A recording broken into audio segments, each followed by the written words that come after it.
그러니까 남의 핑계만 대잖아요. 지금 코로나인데 예. 백신을 다른 데는 우리나라가 훨씬 기술도 앞서 있고 경제 규모도 큰데 그런 거 다 할 수 있는데 안 해놓고서 지금 핑계를 대잖아요. 남 탓을 하고. 지금 그게 과연 핑계를 대고 남 탓을 할 일인가.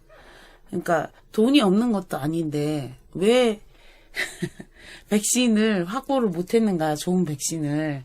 코로나19에 맞는 그 백신을 확보를 했었어야 되잖아요. 그렇죠. 우리나라가 뭐 개발도상국이나 정말 가난한 나라들이 할 수 없이 하는 루트로만 해야 될까? 그런데 낑겨가지고 해야 될까? 이게 진짜 국가적인 규모에서 그렇게 국가를 운영한다면 정말 맞지 않는 그런 지금 사고로 국제사회는 철저하게 그게 힘 있는 자의 논리고 돈을 얼마나 경제력이라든가 군사력이라든가 이런 거 가지고서 배팅하는 그런 거잖아요. 앞에서는 이렇게 웃고 손잡고 신사적으로 하더라도 뒤에서는 철저하게 그런 논리인데 언제까지 남 탓만 하고 있을 것인가. 정말 그 백신을 확보 못했다는 거는 검사비는 10몇만 원씩 들어가잖아요. 17, 8만 원씩 들어가는데 백신은 비싸봤자 3, 4만 원인데 그걸 확보 못해가지고 뭐 그러니까 모더나나 이런 백신 너무 우스운 일이죠. 그런 걸 확보 못하고 시기를 놓치고 사람들을 이렇게 불안하게 만든다는 거 그 쉬운 방법이 있는데 백신이 나오면 백신을 많은 사람들이 맞게 되면은 그래도 안심하고 더 활력 있게 사회 전체적으로 움직일 수 있잖아요. 그렇죠. 근데 그런 방법을 과연 이 코로나를 종식시킬 마음이 있었는가, 간절함이 있었는가에 대한 의문이 들어요. 많은 사람들이 마스크를 쓰고 다니고 답답해서 지쳐서 많은 노약자들도 힘들어하고 있는데 굉장히 비판할 지점이라고 봐요.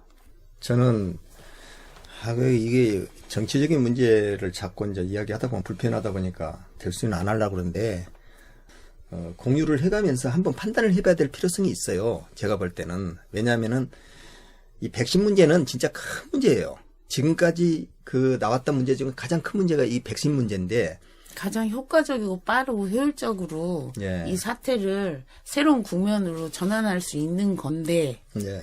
이거보다 더 나은 그건 없는데 예. 그럼에도 불구하고 아무 일도 안 했다는 거 정말 그 정부에서 이야기는 우리나라가 신약을 개발해서 세계를 주도해 나갈 수 있는 바이오 산업을 이번에 키워서 새로운 먹거리로서 경제를 일으켜가면서 코로나도 극복하자. 이제 이런 그 플랜이 있었는가 봐요. 그런 플랜이 있다 하더라도 알 수가 없는 거야. 이것은요. 백신을 확보하면서 하면 되잖아요. 예, 그래서 난 그거 실수라고 본 거예요. 백신은 바로 지금 할 수 있는데 왜 못해요? 그래. 지금 할 수 있는 것도 못하면서 앞으로 뭘 한다 그래요? 예. 그래서 저는 이제 판단하기를 이거 경제적 측면으로서 한번 판단해 보려고 생각을 했어요. 그 가장 중요한 것이 뭐냐면은 우리가 경제 활동이 지금 안 돼가지고 영세 상공인부터 시작하고 기업이고 어디고 개인이고 참가 다 힘들잖아요. 학원이고 뭐고 뭐 이거 정말로 뭐 조금이라도 뭐 장사하고 산 사람들은 거기가 망할 지경이 돼쁜 거야.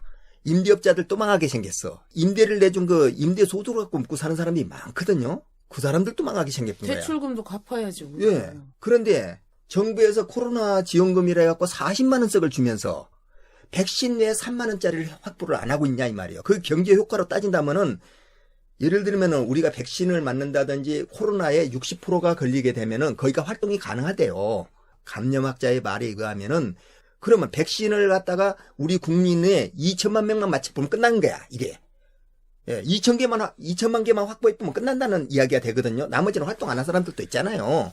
경제활동, 회사, 그 다음에 자영업자들, 손님들이 맨날 왔으니까 누가 걸리는가 모르니까 자영업자들, 이런 사람들 맞으면 되잖아요. 학원 경영한 사람들, 학생들, 전부가 바깥으로 돌아다니고 지금 활동을 해야 될 사람들만 맞춰도 된다 이 말이에요. 이것은. 그래 놔놓고 백신 개발해도 상관없어. 치료제 개발해도 상관없어요.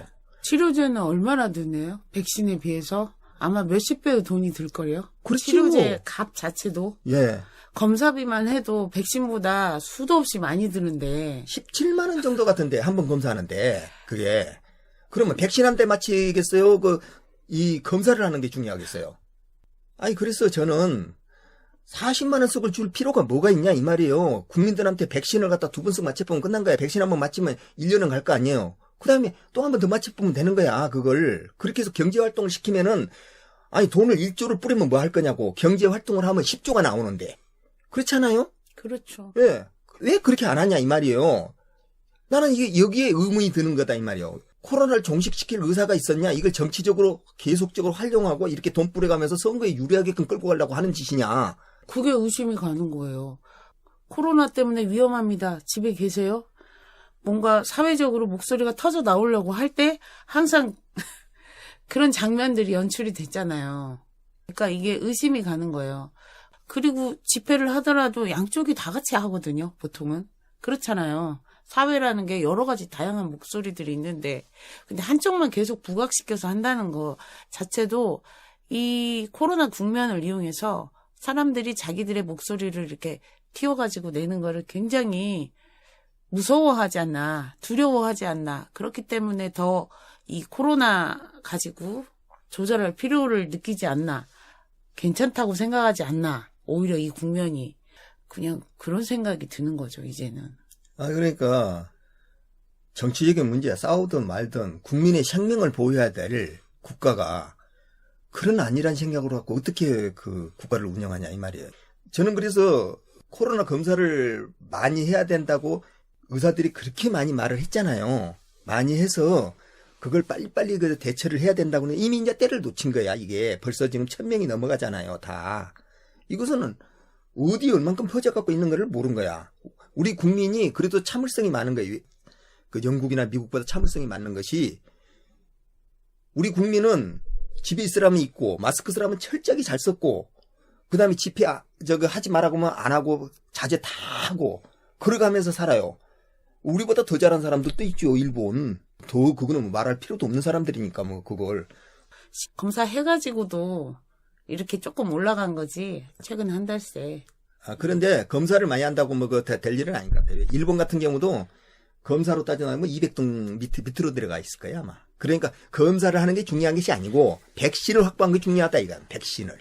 그 왜 백신을 확보하느냐. 그래서 보니까 주식 쪽에서 그 치료제가 관련해갖고 이렇게 나온다고 그래갖고 이렇게 말했던 그 주식들이. 셀트리온. 예, 셀트리온하고 그 다음에 그 신풍인가 뭐 이런 주식들이. 항체 뭐 이런 거. 예, 지금은 항체가 아니고 혈장 치료제 이런 거. 예, 그런 항체 형성을 위한 이 백신 개발이 아니고 이거 감기나 이게 지금 코로나 바이러스 자체가 mRNA 에 의해서 감염이 되는 거래요. 거기를 유전학적으로 그걸 넣어갖고 하는 그런 것을 만들어야지 이게 백신이 가장 변이가 된다 하더라도 문제가 없는 것 같더라고 이것이. 항체 방식으로 갖고는 안 된대 이제 지금은. 혈장도 확보도 못 하잖아요. 그 많은 걸 어떻게 확보를 하겠어요. 그래갖고 그 혈장을 확보해서 그걸 많은 시간을 걸려갖고는 이게 안 된다는 거야. 그러니까 mRNA 방식으로 하고 있는 모더나 이것이 앞으로 그 대세고 앞으로의 미래 먹거리가 될 수 있는 것이지 그런 이야기를 해요. 그래서 우리나라가 지금 현재 백신 확보를 못하고 있는 것은 이것은 코로나 바이러스 방역을 잘했다고 저는 절대 볼 수가 없다고 봐요. 그 최고의 실수를 한 거야. 이것을. 지금 이건 전쟁 상황이잖아요. 전 세계가요. 3차 대전이 일어난 것하고 똑같은 전쟁 상황에서 우리는 이미 패전해본 나라야. 그렇게 된다면. 시기를 한번 딱 놓친 거잖아요. 이게. 그런다고 우리가 우리 경제가 지금까지 일어났던 것이 이게 망한 거고 그러지는 않지만은 굉장히 중요한 포인트에서 이게 전쟁을 했다면 이거 패전해본 거라니까. 그 상황에서. 그래서 그거를 보고 내가 국가를 맡기기가 참 불안한 정부다 이것은. 전문가들이 우리나라 뛰어난 사람들이 그렇게 많은데도 왜 이런 서투른 후진국 중에 후진국만 또 못하는 이런 방식을 갖다가 그 국가를 운영하고 있는가. 이 지금 코로나 사태를. 저는 그걸 보고 야 이거 굉장히 한심한 생각이 많이 들어요. 불안하다니까. 그러니까 1년 동안 수많은 일들이 있었잖아요. 그랬죠. 수많은 시간과 전혀 그걸 손을 쓰지 않았다는 게 너무 놀라울 뿐이에요. 예. 내가 볼 때는 대통령과 참모들이 그렇다 하더라도 그거는 전문가가 아니잖아요. 이것은 질병본부하고 보건복지부 장관이 책임지는 정도로 갖고 해서는 안 될 일이야. 반드시 설득을 했어야 되고. 설득을 반드시 해야죠. 목숨을 걸고 자기가 그 자리가 있다는 것은 관찰 안 되면 관둔다고 하는 생각으로 해갖고도 나올 생각을 하고 대통령과 정부 여당을 반드시 설득을 했어야 돼요. 이게 왜 중요한 건가? 과학만이 승리를 할 수 있는 부분이잖아, 이것이요. 과학인데 이것은 이데올로기하고 이걸로 어떻게 하냐고. 그 백신 확보는 말도 되지 않은 짓이라고 보는 거야, 이게. 재난지원금 말고 백신이나 좀 많이 확보해가지고, 그러니까 그게 우선순위가 돼야 되지 않나. 지금의 최우선순위가. 생각을 해보십시오. 우리 지금 국민들의 하루 일당이 근 10만 원 정도 돼요. 8만, 최하라도 8만 원씩은 받는단 말이요. 그런데 이게 한 달을 가면은 한 사람당, 한 달을 일을 못하게 되면 한 사람당 얼마나 가서 300만 원씩 되잖아요. 재난지원금을 지원하면은 뭐 할 거냐고, 그것이. 국민들이 실생활에 가서 활동을 하면서 버는 것이 중요하지요. 그거 지금 못하고 지금 이렇게 쾅쾅 묶여갖고 이 갑갑하게 이렇게 살고 있는 것 자체가 이게 말이 되겠냐고요, 이것이. 이렇게 하면 안 돼. 이것은 좌우의 이념 논쟁하고 아무 상관도 없다니까? 이걸 잘해야지, 이걸 잘한다면, 이런 것을 잘한다면은, 10년을 잡든 100년을 잡든 잡아라, 이런 것을 잘하면은, 정말로, 싸움질이 하든 말든, 한숨스럽다. 그 생각밖에 안 드네요, 이것은. 뭐, 이거 사과해갖고 될 일도 아니에요, 이런 것은, 진짜로. 요즘 뭐, 윤석열이가 뭐, 어쩌고, 누가 뭐, 추미애가 어쩌고, 또 뭐가 어쩌고, 나 그런 거 다 소용도 없어. 나는 이거 하나만 갖고도 이 정부는 잘못하고 있다. 나는 그렇게 봐요. 정부는 좀 정직해야 돼요. 그래도 가는 것이. 근데 그런 것까지도 그걸 정치적으로 다 퇴색을 시켜버리고 그러면 안 되지. 그것은 우리 국민들을 아무것도 아니게 생각한 거예요. 국민을 너무나 무시하는 처사야. 이것은 좋게 말해서 그러지. 정말 속으로는 많이 욕이 나와요. 근데 정권을 잡기 전에는 약자의 편에서 같이 목소리를 내주고 그랬던 것 같았던 사람들이 왜 정권을 잡고 패권을 완성한 시점에서는 항상 다 이상하게 가버릴까요? 그러니까 절대 한쪽에 너무 많은 표를 줘서 스스로를 위험에 빠뜨리게 만드는 결과, 이런 거는 다시는 해서는 안 될 것 같아요. 국민들이 현명해져야 될 것 같아요. 정말로 그렇다니까요. 그러니까 지금 이 정부 같은 경우는 잘할 것 같이 해갖고 밀어줬대만은 그 사람들이 지금까지 보여줬던 거 다 위선이었다고 봐야죠. 국민들이 잘못 봤다. 국민들이 진짜로 깨어나서 다시 봐야 된다. 모든 것을. 그리고 내 표가 한 개가 잘못 행사되면 나한테 얼마나 많은 손해와 피해가 돌아오는가. 그걸 스스로 깨닫고 민주주의란 것은 자기 책임이다. 이 표 하나하나가 자기 책임이다. 그걸 절실하게 깨달아야 돼. 국민들이 전부 다요. 저는 그렇게 봐요. 언제나 남 탓만 하게 되는 것 같아요. 본인들이 모든 실권을 가졌든 안 가졌든 다 이유는 찾기 나름이고, 정말 중요한 건 균형을 잡아줘야 된다. 예. 정치권에. 예. 균형이 무너지면 그 어떤 것도 안전하지 않다라는 거를 경제도 마찬가지고 다시 한번 느끼게 되는.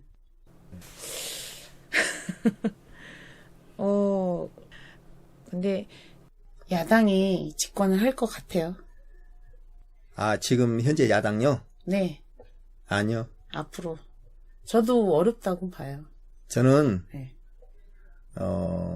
지금 180석 가까이 되잖아요. 네. 이 정부가 다음 정권을 못 잡을 것 같으면은 이원집 정부제의 개헌을 시도할 거라고 나는 봐요. 그게 뭐냐면은 대통령은 외교하고 국방만 가져가고 나머지는 내각이 가져가는 방식의 내각제 개헌식으로. 그래서 이 지금 현재 있는 야당 있잖아요. 야당 쪽에 그걸 동조할 수 있는, 자기 패권을 갖고 가고 자기 지분을 갖고 갈 수 있는 사람들을 끌어갖고 그런 개헌을 해가지고 정치가 하나의 자기네들끼리의 그 권력화돼가는 과정, 그것을 다시 한 번 더 목격할 것 같아요. 우리나라 대통령제는 아마 끝나지 않을까. 저는 그렇게 봐요.